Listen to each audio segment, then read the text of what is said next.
will drill, baby, drill. And we're going to be drilling in a lot of other locations, and the energy costs are going to come way down. President Donald Trump has collected nearly $100 million from big oil. Now, they're getting what they paid for. The recent cuts to climate-related programs like the National Oceanic and Atmospheric Administration are raising some serious questions about whose interests are really being served. NOAA plays a crucial role in producing climate and weather data that meteorologists rely on to inform the public. These meteorologists and their weather reports are a crucial link in communicating the urgency of weather and climate issues to the public. NOAA is critical to safe seafood that we eat, to weather forecasts involving dangerous hurricanes. A million different ways NOAA is a critical part of our lives. So, when cuts are made to NOAA's budget, it's not just about slashing numbers on a balance sheet.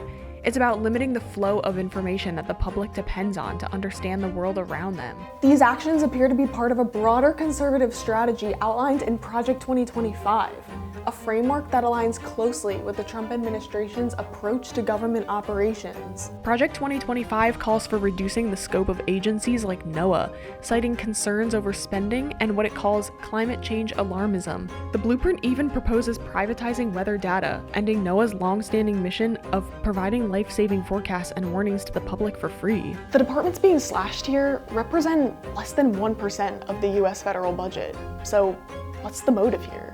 Follow the money. U.S. Senator Sheldon Whitehouse stated that fossil fuel interests poured a record-breaking $96 million into the Trump campaign, and in return, his administration is gutting climate research while rolling out policies that benefit big oil. So we're going to be watching them, and Elon and the group are going to be watching them, and if they can cut, it's better.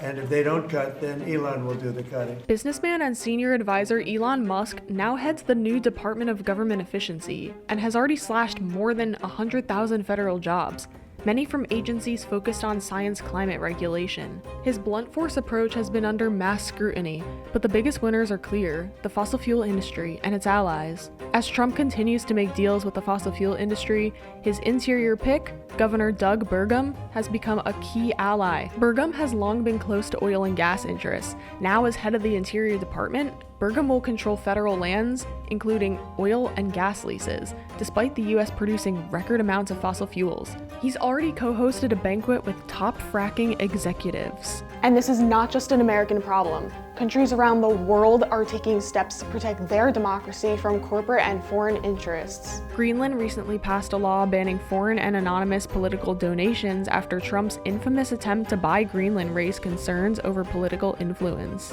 Canada's Federal Accountability Act ensures transparency in campaign funding, making it harder for corporate cash to control policies. Meanwhile, in the US, Big Oil's grip on Washington is only tightening. If we look at Big Oil's donation breakdown during the 2024 election cycle, $96 million went directly to the Trump campaign. That's 20% of their total donations.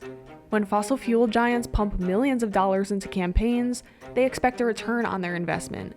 That return comes at the expense of public safety, environmental protections, and scientific integrity. I think we live in a less safer society now. We're a lot more vulnerable to extreme weather now because of these impacts. And this expands beyond just NOAA. It's about whether our leaders serve us or the highest bidder. We must demand transparency, accountability, and policies that put people before profits. Because when political power is bought and sold, we all pay the price.